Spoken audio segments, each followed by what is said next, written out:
Combien de jours avons-nous marché ainsi? Peut-être juste le nombre de jours nécessaires pour arriver une fin d'après-midi au bord de ce petit champ. Le soleil n'était pas encore couché, mais il allongeait déjà les ombres pour annoncer l'heure du souper. Pourtant, dans ce petit champ, il n'était pas question de s'en aller sans avoir trouvé un accord. Un accord? Un accord entre qui et qui? Mais entre le grand-père, qui voulait abattre un vieil arbre mort depuis longtemps, et son petit-fils, qui aimait cet arbre comme un ami. Mieux qu'un ami même, puisque jamais l'arbre n'opposait de désaccord au petit garçon. Voulait-il jouer au cheval? Il lui grimpait dessus, et l'arbre, tout mort qu'il était, devenait son cheval. Et ils chevauchaient ensemble le petit champ, qui prenait des allures de vastes prairies, où se cachaient des Indiens et des bisons. Voulait-il être pirate? Il grimpait un peu plus haut encore, et l'arbre naviguait fièrement entre les herbes vertes, prêt à résister à l'assaut des corsaires ennemis. Avait-il du chagrin? Il lui suffisait d'appuyer sa tête contre le tronc pour que les racines recueillent les larmes et les injustices du petit garçon. Le fait que l'arbre soit mort depuis longtemps n'avait aucun sens pour l'enfant. Il tenait debout, certes un peu trop beaucoup penché, mais il n'en était que plus intéressant. Il avait toujours été là, il ne dérangeait personne, et son absence laisserait un trop grand vide dans le petit champ et dans le cœur de l'enfant. Et puis il n'y avait même pas à discuter, sa place était là puisque c'est là qu'il avait poussé. Mais le grand-père avait d'autres projets pour sa terre. Elle ne faisait plus chanter le gong, elle ne faisait plus crisser ses souliers. Elle écoutait. Et moi, je profitais de ce que nous nous étions arrêtés pour ne plus marcher.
Il faisait bien nuit depuis 2 jours, si ce n'est pas 3, quand le vieil homme et l'enfant ont fini par trouver un accord dans le petit champ. Un accord mineur. Le temps pour nous de nous reposer, peut-être juste un tout petit peu. Et les oiseaux n'étaient plus au même endroit pour chanter. D'ailleurs, ils n'avaient plus le cœur à chanter quand ils regardaient le coin du petit champ où il n'y avait plus d'arbres et donc plus de branches pour se poser. Et déjà, le vieil arbre était débité en petit bois pour allumer du feu, en moyen bois pour servir de pieu ou de manche d'outils, et en plus gros bois, débité en planches et planchettes. Pour le jour où il y en aurait besoin.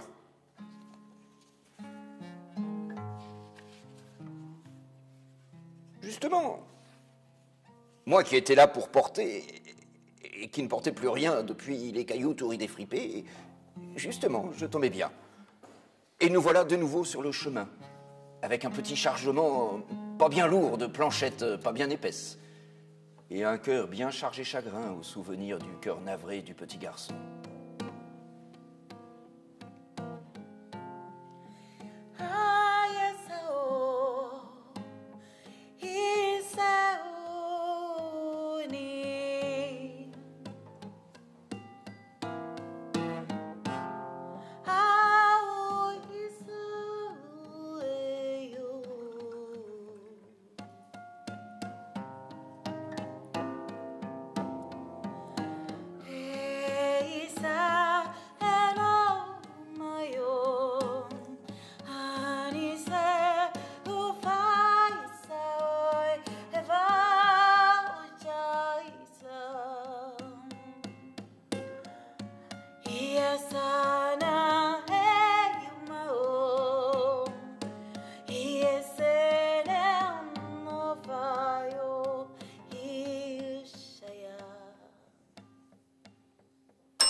Et puis quoi encore?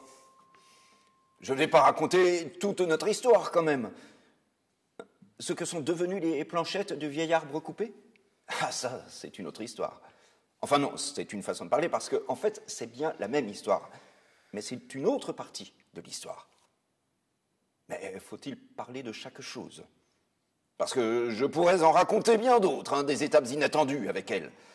D'ailleurs, avec elle, chaque jour était inattendu. Est-ce que je me serais attendu à partir en chemin sur les traces d'une jeune femme, juste pour le cas où elle aurait besoin que je porte ce qu'elle me demanderait de porter si elle en avait besoin? Bien sûr, je pourrais raconter l'histoire de la grosse calebasse dans le jardin des cucurbitacées. Mais à quoi bon parler de tout ça? Cucurbitacées, courges, courgettes, citrouilles, cornichons, potirons, potimarrons, pâtissons, melons et j'en passe. Et surtout, coloquintes et futures calebasses. Ce que l'on faisait dans le jardin des cucurbitacées, on se cultivait. Ou plutôt, on regardait la culture des courges, courgettes, citrouilles, cornichons, potirons, potimarrons, pâtissons, melons et j'en passe. Et surtout, coloquintes et futures calebasses. Mais quel intérêt de raconter que c'était le moment où elle ne marchait plus droit devant elle, mais qu'elle tournait en rond. Oh, pas parce qu'elle s'ennuyait, je crois bien qu'elle ne s'ennuyait jamais.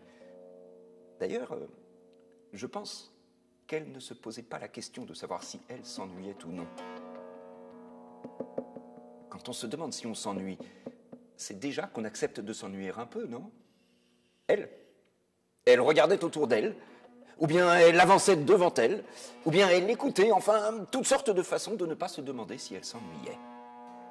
Mais là, c'était un peu différent. Elle tournait en rond à cause des petites planchettes du vieil arbre mort. Mais est-ce bien utile d'expliquer comment nous avions donné ce bois à un apprenti? Un apprenti apprenant, nous ne savions pas encore quoi.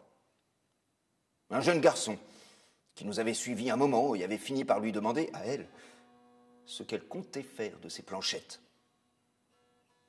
Pourquoi lui avait-il demandé à elle alors que c'est moi qui portais le bois?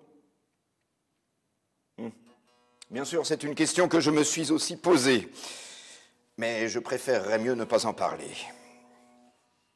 Alors, comme il avait l'air de les trouver drôlement intéressantes, les petites planches du vieil arbre mort, elle les lui avait données. Et moi? Moi, j'avais eu l'impression de les avoir portées pour rien, si c'était pour qu'elle les donne au premier apprenti venu. Mais pourquoi irais-je parler de ça? Et lui, l'apprenti, là, au lieu de remercier comme il aurait dû, il lui avait demandé d'attendre pas loin. Oh, pas d'attendre 1 heure ou 2, ni même un jour ou 2, non. Mais plutôt 1 mois, ou 2, ou plus ou moins un peu plus d'1 mois ou 2. 1 an, ou 2. C'est ainsi que nous sommes restés dans les environs plus ou moins un peu plus longtemps que si nous étions partis plus tôt. Et que nous nous promenions chaque jour dans le jardin des cucurbitacées. Cucurbitacées Courge, courgette, citrouille, cornichon, potiron, potimarron, pâtisson, melon, et j'en passe, et surtout, coloquintes et futures calebasses. Sans rien porter. Enfin, pas pour longtemps, hein. Parce qu'à un moment, je l'ai entendu dire « Porte !» Enfin, pas exactement. Elle m'a demandé très gentiment, elle me parlait toujours très gentiment, si j'étais toujours d'accord pour porter. Es-tu toujours d'accord pour porter?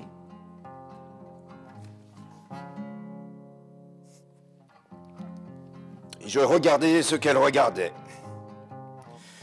Une très très grosse courge par terre, à ses pieds. Plus grosse qu'une citrouille. Beaucoup plus grosse.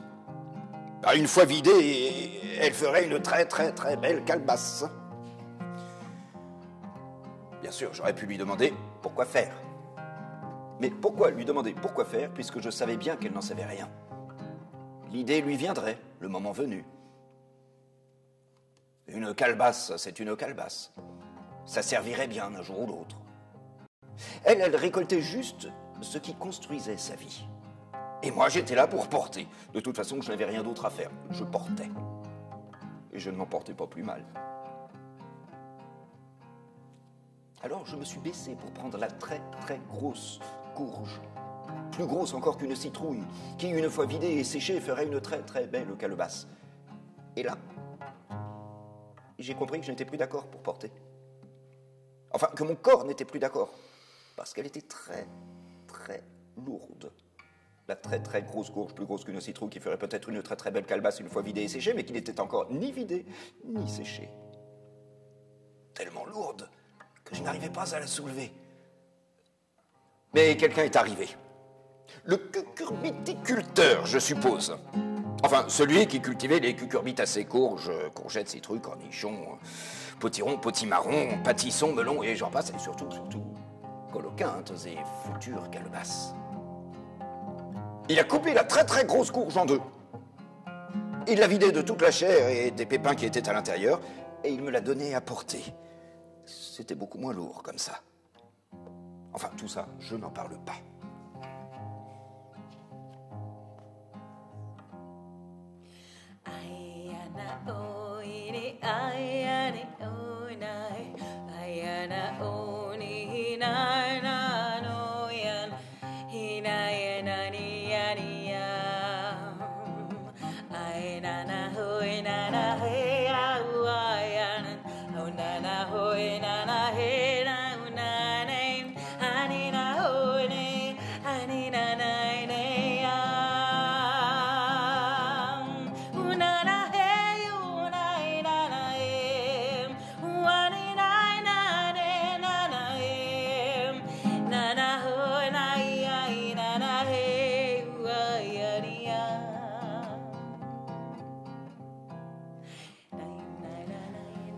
Mais à force de ne pas parler de tout ça, les jours s'étaient écoulés dans les jours d'après. Et ça commençait à faire au moins pas mal longtemps que l'on n'était pas reparti sur les chemins. Quand le jeune apprenti nous a retrouvés. Oh, il n'était plus si jeune, et plus du tout apprenti. Les planches et les planchettes du vieil arbre lui avaient permis de réaliser son œuvre. Et quelle œuvre! Une guitare. Une toute belle guitare qu'il tenait à la main pour l'offrir à elle. Et lui? Eh bien lui, son maître avait fini de lui apprendre tout ce qu'il savait. Il était devenu luthier, maître luthier. Il fabriquait des instruments de musique. Ce qu'il lui restait encore à apprendre, eh bien, il l'apprendrait de tous les gens qu'il rencontrerait, comme tout le monde. Tiens, je te rends tes petites planches. J'espère que tu ne m'en voudras pas de les avoir un petit peu travaillées. Oh, j'ai fini ma part. Maintenant, c'est à toi de travailler la guitare. Et n'oublie pas de chanter, si tu veux qu'elle t'accompagne et devienne musicienne.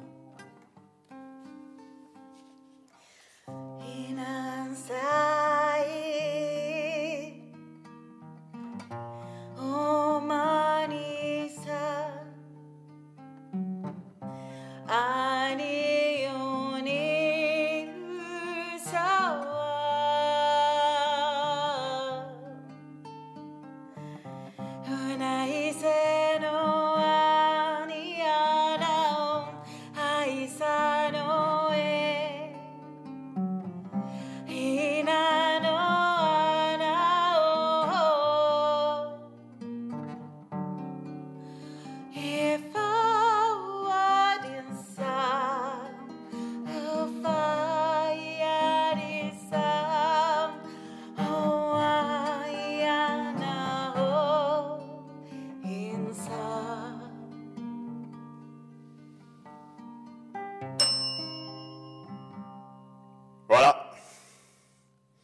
C'est comme ça que nous avons repris le chemin. Elle avec son bien beau grand gong et sa guitare, et moi avec une calebasse vide sur les bras. Et à chaque enfant que l'on rencontrait, elle offrait un petit chant de guitare pour consoler le petit garçon d'avoir perdu son vieil ami, l'arbre mort, dans le petit champ. Bien sûr, il ne pouvait pas le savoir, le petit garçon. Il ne savait même pas que son arbre était devenu une guitare. Mais elle se disait qu'à défaut de consoler son cœur chagrin, elle pouvait consoler d'autres chagrins, d'autres cœurs d'enfants. Et pour ça, elle n'avait pas besoin de chercher bien loin. On croise beaucoup de cœurs chagrins d'enfants. Ah oui, j'oubliais. Parmi les choses dont je ne parle pas, il y a aussi cette drôle de phrase qu'il avait dite en regardant la calebasse. L'apprenti qui était plus apprenti. Il avait dit « Waouh !»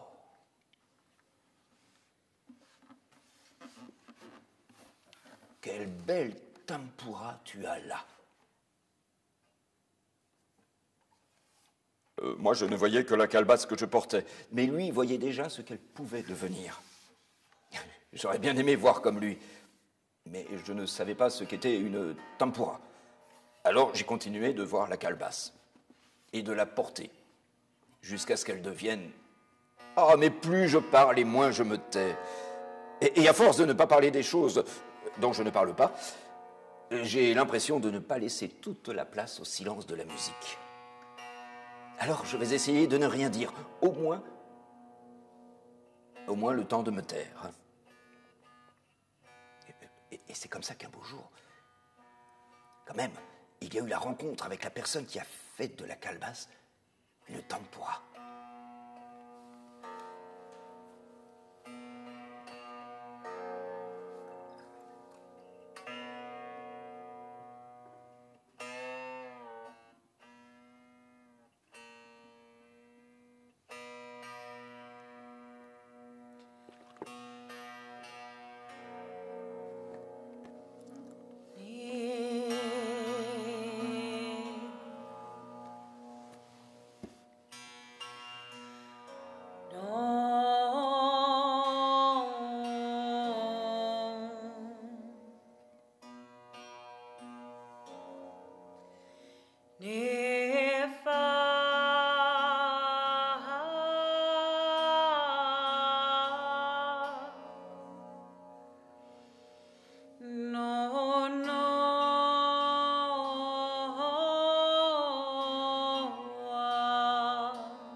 Et la chèvre.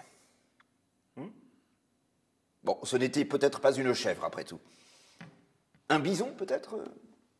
Une biche? Un cerf? Là, on était allé un peu plus loin. Un peu beaucoup plus loin. Un très beaucoup plus loin, même. Sur une terre d'Indiens et d'Indiennes. Et il y avait eu un massacre. Peut-être entre une chèvre et un bison. Ou entre un aigle et un cerf. Toujours est-il que certains y avaient laissé des plumes, et d'autres leur peau. Porte, elle m'a demandé gentiment. S'il te plaît, tu veux bien encore porter? Alors, comme je m'étais porté volontaire pour porter, j'ai porté. Plumes et peau, jusqu'à la chamane, l'indienne, qui sait faire chanter les peaux et parler les plumes. Et le cerf, ou la chèvre, ou la biche, est devenu tambour. Enfin, pas tout le cerf, ou toute la chèvre, ou toute la biche, seulement sa peau, qui ne sonne que si l'on s'en sert. Un tambour bien tendu pour appeler le chant, bien entendu.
Tout ça pour raconter son histoire à elle.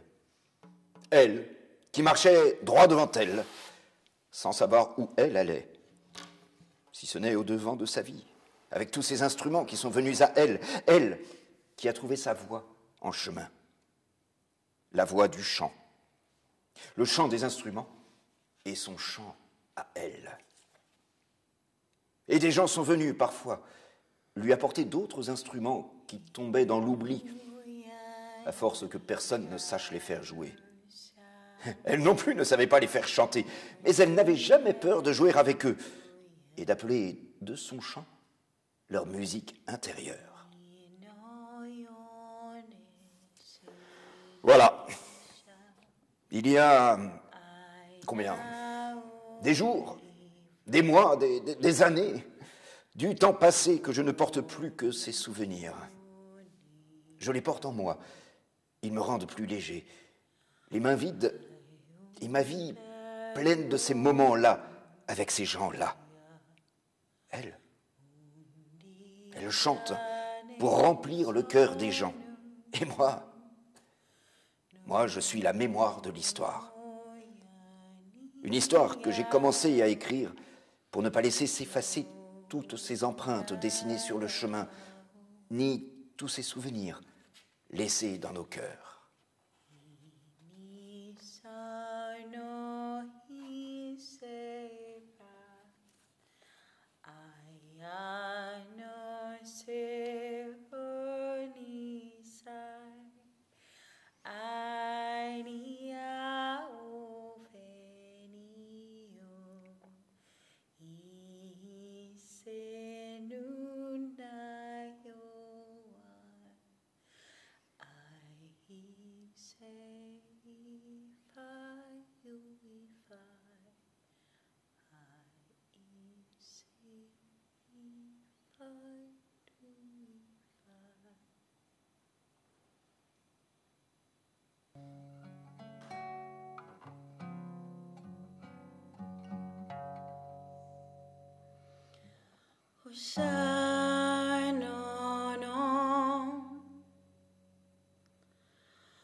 Osea